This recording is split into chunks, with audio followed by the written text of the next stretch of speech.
Hi hello welcome back to restart. നമ്മളിപ്പോൾ പഠിച്ചുകൊണ്ടിരിക്കുന്നത് physics ആണല്ലേ. 5 മുതൽ 10 വരെയുള്ള SCERTയിലെ PSCക്ക് ചോദിക്കാൻ ചാൻസ് ഉള്ള ഇമ്പോർട്ടൻ്റ് ആയിട്ടുള്ള ക്വസ്റ്റ്യൻസൊക്കെയാണ് നമ്മൾ ഡിസ്കസ് ചെയ്യാൻ പോകുന്നത്. അതിൽ ബഹിരാകാശം എന്ന ടോപ്പിക്കിലെ സെക്കൻഡ് പാർട്ടാണ് നമ്മൾ പോകുന്നത്. ഓക്കെ, ഇത് 9ാമത്തെ ക്ലാസ്സാണ് കേട്ടോ നമ്മുടെ. ഫസ്റ്റ് ക്വസ്റ്റ്യൻ, എന്താണ് നക്ഷത്രം? നക്ഷത്രം എന്ന് വെച്ചാൽ എന്താണ്? സ്റ്റാർസ് എന്ന് വെച്ചാൽ എന്താണ്? സ്വയം പ്രകാശിക്കുന്ന ആകാശഗോളമാണ് എന്ത്? സ്റ്റാർസ് എന്ന് പറയുന്നത്. സ്റ്റാർസ് എന്നത് ആകാശത്ത് കാണുന്ന ഗ്ലോയിങ് ഒബ്ജക്ട്സ് ആണ് കേട്ടോ. അവർക്ക് സ്വന്തമായിട്ട് എന്തുണ്ട്? ലൈറ്റ് ഉണ്ടാകും. അകത്ത് നടക്കുന്ന എനർജി റിയാക്ഷൻ കൊണ്ടാണ് ഇങ്ങനൊരു ഷൈൻ ഉണ്ടാകുന്നത് കേട്ടോ. അടുത്ത ക്വസ്റ്റ്യൻ, എന്താണ് ഗ്രഹം? ഇതൊക്കെ ജസ്റ്റ് അറിയാൻ വേണ്ടി പറഞ്ഞു തരുന്നതാണ്. ഇതൊന്ന് നോട്ട് ചെയ്ത് വെച്ചോളൂ, ഇല്ലെങ്കിൽ ജസ്റ്റ് ഒന്ന് അറിഞ്ഞു വെച്ചോളൂ കേട്ടോ. അപ്പോൾ ഗ്രഹം അഥവാ പ്ലാനറ്റ് എന്ന് പറഞ്ഞാൽ എന്താണ്? നക്ഷത്രത്തെ ചുറ്റി സഞ്ചരിക്കുന്ന ആകാശഗോളമാണ് പ്ലാനറ്റ് അഥവാ ഗ്രഹം എന്ന് പറയുന്നത് കേട്ടോ. ഇവ സ്വയം പ്രകാശിക്കുന്നുണ്ടോ? ഇല്ല, ഗ്രഹങ്ങൾ സ്വയം പ്രകാശിക്കുന്നില്ല. സ്വയം പ്രകാശിക്കുന്ന ആകാശഗോളം നക്ഷത്രമാണ്, പക്ഷെ ഗ്രഹം സ്വയം പ്രകാശിക്കുന്നില്ല. അടുത്ത ക്വസ്റ്റ്യൻ, എന്താണ് ഉപഗ്രഹം? ഒരു ഗ്രഹത്തെ ചുറ്റി സഞ്ചരിക്കുന്ന ആകാശഗോളമാണ് ഉപഗ്രഹം എന്ന് പറയുന്നത്. ഉദാഹരണം ചന്ദ്രൻ. ഓക്കെ, നക്ഷത്രത്തിന് ഉദാഹരണം എന്താണ്? സൂര്യൻ കേട്ടോ. ഗ്രഹത്തിനോ എർത്ത്, ഭൂമി. അപ്പോൾ ഉപഗ്രഹത്തിന് ഉദാഹരണമാണ് ഞാൻ പറഞ്ഞ ചന്ദ്രൻ കേട്ടോ. അടുത്ത ക്വസ്റ്റ്യൻ, എന്താണ് സൗരയൂഥം? എന്താണ്? സൂര്യനും അതിന് ചുറ്റുന്ന ഗ്രഹങ്ങൾ, ഉപഗ്രഹങ്ങൾ, മറ്റ് ആകാശ വസ്തുക്കൾ എന്നിവ ചേർന്നതാണ് സൗരയൂഥം കേട്ടോ. സൂര്യനും അതിനെ ചുറ്റുന്ന ഗ്രഹങ്ങളും ഉപഗ്രഹങ്ങളും അതുപോലെ തന്നെ മറ്റ് ആകാശ വസ്തുക്കളൊക്കെ ചേർന്നതാണ് സൗരയൂഥം എന്ന് പറയുന്നത്. സൗരയൂഥത്തിൻ്റെ കേന്ദ്രമാണ് സൂര്യൻ കേട്ടോ. സൂര്യനാണ് സൗരയൂഥത്തിൻ്റെ കേന്ദ്രം. എല്ലാ ഗ്രഹങ്ങളും സൂര്യൻ്റെ ആകർഷണ ശക്തി കാരണം അതിനെ ചുറ്റുന്നുണ്ട്. ഓക്കെ, ദെൻ സൂര്യൻ എന്താണ്? ഒരു നക്ഷത്രമാണ്. ഇത് ഭൂമിക്ക് വെളിച്ചവും ചൂടൊക്കെ നൽകുന്നുണ്ട്. അപ്പോൾ സൂര്യൻ എന്ന് പറയുന്നത് എന്താണ്? ഒരു നക്ഷത്രമാണ് കേട്ടോ. ഇത് ഭൂമിക്ക് വെളിച്ചവും അതുപോലെ തന്നെ ചൂടും നൽകുന്നുണ്ട്. ദെൻ ഭൂമി ഏത് ഗ്രഹമാണെന്ന് ചോദിക്കുന്നുണ്ട്. ഭൂമി സൂര്യനിൽ നിന്ന് 3ാമത്തെ ഗ്രഹമാണ് ഭൂമി എന്ന് പറയുന്നത്. ജീവൻ നിലനിൽക്കുന്ന ഏക ഗ്രഹമാണ് ഭൂമി കേട്ടോ. ജസ്റ്റ് ഇതൊന്ന് അറിഞ്ഞിരിക്കാൻ വേണ്ടി പറഞ്ഞതാണ്. പഠിക്കുമ്പോൾ എല്ലാം പഠിക്കണമല്ലോ. ബുധൻ, ശുക്രൻ, ഭൂമി അങ്ങനെയാണ് വരുന്നത് കേട്ടോ.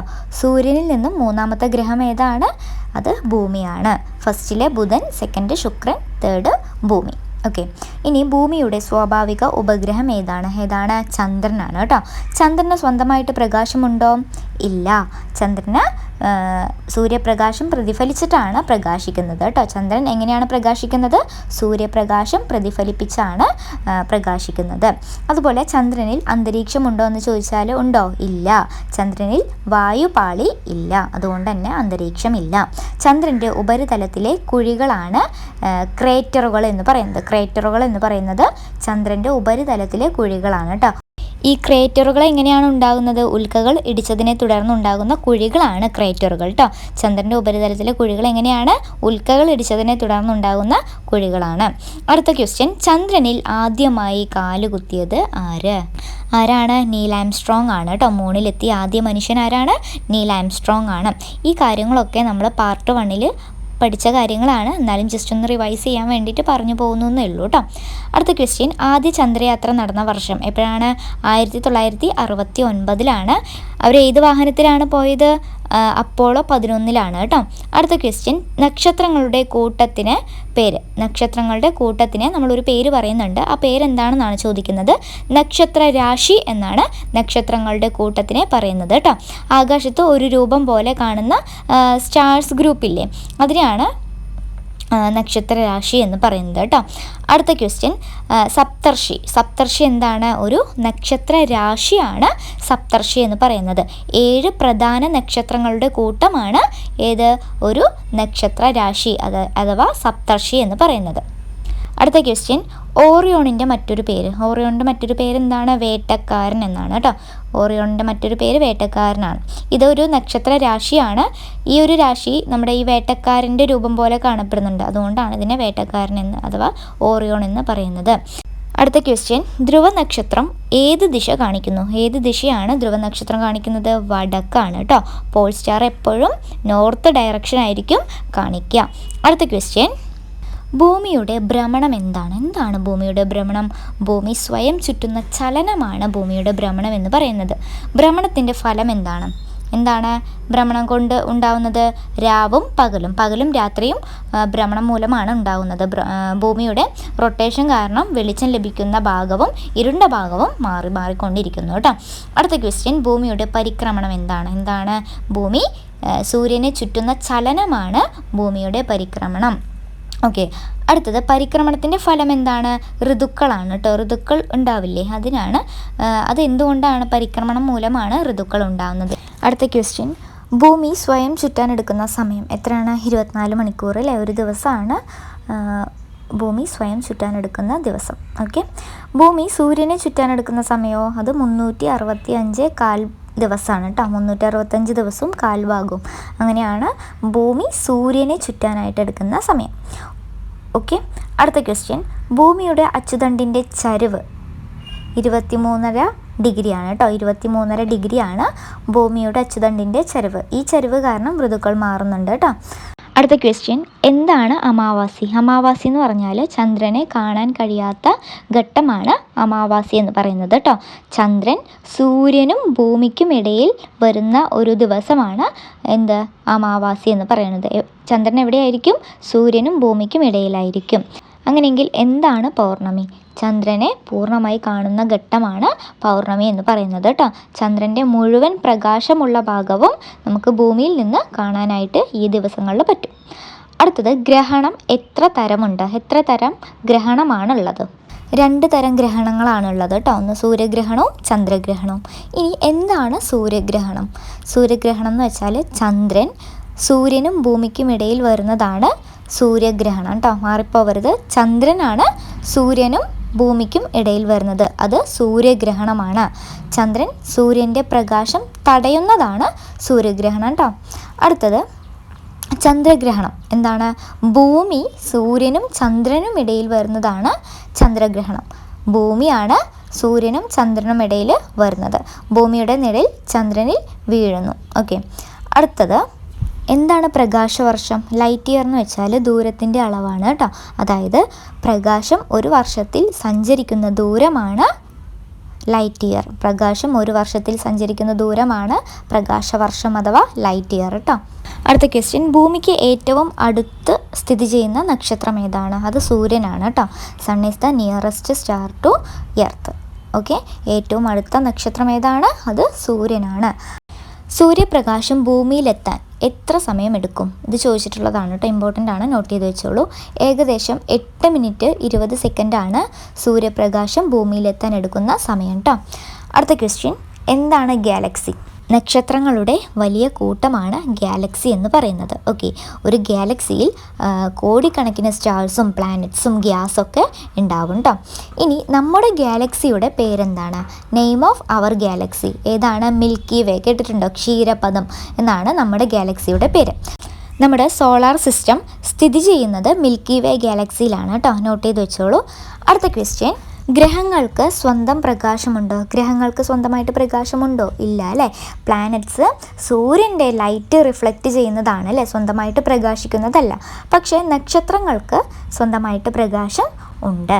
ഓക്കെ, അടുത്ത ക്വസ്റ്റ്യൻ, അടുത്തത് ഗ്രഹങ്ങൾ പ്രകാശിക്കുന്നത് എങ്ങനെയാണ് ഇപ്പോൾ പറഞ്ഞേ ഉള്ളൂ. സൂര്യപ്രകാശം പ്രതിഫലിപ്പിച്ചാണ് നമ്മുടെ ഗ്രഹങ്ങൾ പ്രകാശിക്കുന്നത്. അടുത്തത്, വാൽനക്ഷത്രം എന്നാൽ എന്താണ് കൊമറ്റ്? കൊമറ്റ് എന്ന് പറഞ്ഞാൽ മഞ്ഞും പൊടിയും അടങ്ങുന്ന ആകാശ വസ്തുവാണ് കൊമറ്റ്സ് എന്ന് പറയുന്നത്. കൊമറ്റ്സ് സൂര്യനെ ചുറ്റുമ്പോൾ ടെയിൽ ഉണ്ടാവുന്നുണ്ട് കേട്ടോ. അടുത്തത്, ഉൽക്ക. എന്താണ് ഉൽക്ക? ഉൽക്ക എന്ന് പറഞ്ഞാൽ ബഹിരാകാശത്തിലെ ഒരു പാറ കഷ്ണമാണ് ഉൽക്ക എന്ന് പറയുന്നത് കേട്ടോ. ഇവ അറ്റ്മോസ്ഫിയറിൽ പ്രവേശിക്കുമ്പോൾ എന്ത് സംഭവിക്കുന്നു? കത്തുന്നു. ഉൽക്കകൾ അറ്റ്മോസ്ഫിയറിൽ പ്രവേശിക്കുമ്പോൾ കത്തുന്നുണ്ട്. അടുത്ത ക്വസ്റ്റ്യൻ, ബഹിരാകാശ പഠന ഉപകരണം ഏതാണ്? ദൂരദർശിനിയാണ് കേട്ടോ. ബഹിരാകാശ പഠന ഉപകരണം എന്ന് പറയുന്നത് ദൂരദർശിനിയാണ്. ദൂരദർശിനി എന്തിനാണ് ഉപയോഗിക്കുന്നത്? ആകാശ വസ്തുക്കളെ നിരീക്ഷിക്കാൻ വേണ്ടിയിട്ടാണ്. ഓക്കെ, ദെൻ സൂര്യനോട് ഏറ്റവും അടുത്ത ഗ്രഹം ഏതാണ്? സൂര്യനോട് ഏറ്റവും അടുത്ത് നിൽക്കുന്ന ഗ്രഹം എന്ന് പറയുന്നത് ബുധനാണ് കേട്ടോ. ബുധനാണ് സൂര്യനോട് ഏറ്റവും അടുത്ത് നിൽക്കുന്ന ഗ്രഹം. അടുത്തത്, സൗരയൂഥത്തിൻ്റെ ഏറ്റവും വലിയ ഗ്രഹം എന്ന് പറയുന്നത് വ്യാഴമാണ് കേട്ടോ. ജൂപ്പിറ്റർ ആണ് സൗരയൂഥത്തിലെ ഏറ്റവും വലിയ ഗ്രഹം. അടുത്ത ക്വസ്റ്റ്യൻ, ചുവന്ന ഗ്രഹം എന്നറിയപ്പെടുന്നത് ചൊവ്വയാണ് കേട്ടോ. ചുവന്ന ഗ്രഹം ഏതാണ്? ചൊവ്വയാണ്. ചൊവ്വയുടെ ഉപരിതലത്തിൽ അയൺ ഓക്സൈഡ് ഉള്ളതിനാലാണ് ഇവ ചുവന്ന നിറത്തിൽ കാണപ്പെടുന്നത്. അടുത്ത ക്വസ്റ്റ്യൻ, വളയങ്ങളുള്ള ഗ്രഹം എന്ന് പറയുന്നത് ഏതാണ്? സാറ്റേൺ ആണ് കേട്ടോ. ശനിയാണ് വളയങ്ങളുള്ള ഗ്രഹം.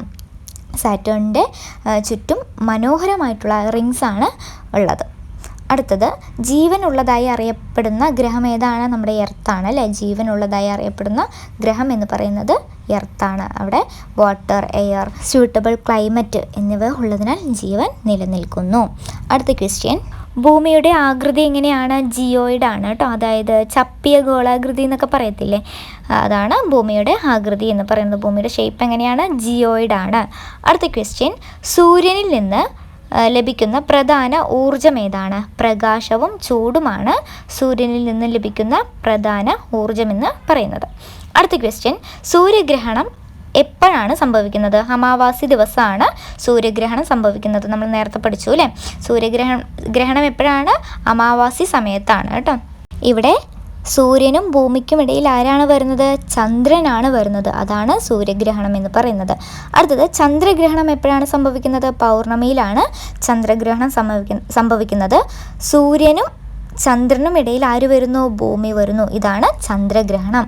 അടുത്ത ക്വസ്റ്റ്യൻ, സൂര്യഗ്രഹണത്തിൽ നടുവിൽ ആരാ വരുന്നത്? അത് തന്നെ ചന്ദ്രൻ. നമ്മൾ പറഞ്ഞത് ചന്ദ്രഗ്രഹണത്തിൽ നടുവിൽ വരുന്നത് ഭൂമി. ഓക്കെ. ഇനി ഭൂമിക്ക് എത്ര സ്വാഭാവിക ഉപഗ്രഹങ്ങളുണ്ട്? എത്ര ഉണ്ട്? ഒരൊറ്റ ഒന്നേ ഉള്ളൂ. ഭൂമിക്ക് ഒരു ഉപഗ്രഹം മാത്രമേ ഉള്ളൂ, അതാണ് ചന്ദ്രൻ കേട്ടോ. ചന്ദ്രൻ ഭൂമിയെ ചുറ്റാനെടുക്കുന്ന സമയമാണ് ഏകദേശം 27.3 ദിവസമാണ്. ചന്ദ്രൻ ഭൂമിയെ ചുറ്റാനെടുക്കുന്ന സമയം കേട്ടോ. അടുത്തത്, ചന്ദ്രനിലെ ഗുരുത്വാകർഷണം ഭൂമിയേക്കാൾ എങ്ങനെയാണ്? കുറവാണ് അല്ലേ. ചന്ദ്രനിലെ ഗുരുത്വാകർഷണം ഭൂമിയേക്കാൾ കുറവാണ്. അടുത്തത്, ഭൂമിയെ ചുറ്റിയുള്ള വാതക പാളി ഏതാണ്? അന്തരീക്ഷമാണ് കേട്ടോ. ഭൂമിയെ ചുറ്റിയുള്ള വാതക പാളി എന്ന് പറയുന്നത് അന്തരീക്ഷമാണ്. അടുത്ത ക്വസ്റ്റ്യൻ, ബഹിരാകാശത്തിലേക്ക് പോകുന്ന വാഹനം ഏതാണ്? അറിയാവുന്നില്ലേ, റോക്കറ്റാണ്. ബഹിരാകാശത്തിലേക്ക് പോകുന്ന വാഹനം റോക്കറ്റാണ് കേട്ടോ. അപ്പോൾ നമ്മൾ ബഹിരാകാശത്തിൻ്റെ പാർട്ട് 2-ൽ വലിയ റോക്കറ്റ് സയൻസ് ഒന്നും ഞാൻ ഇൻക്ലൂഡ് ചെയ്തിട്ടില്ല. ജസ്റ്റ് ജനറലായിട്ട് അറിയേണ്ട കാര്യങ്ങളാണ് നമ്മളിത് ഇതിൽ ചെയ്തിട്ടുള്ളൂ.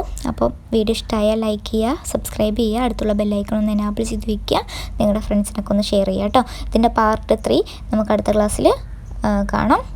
അതിൽ കുറച്ച് നല്ല ക്വസ്റ്റ്യൻസൊക്കെ ആഡ് ചെയ്യാം കേട്ടോ.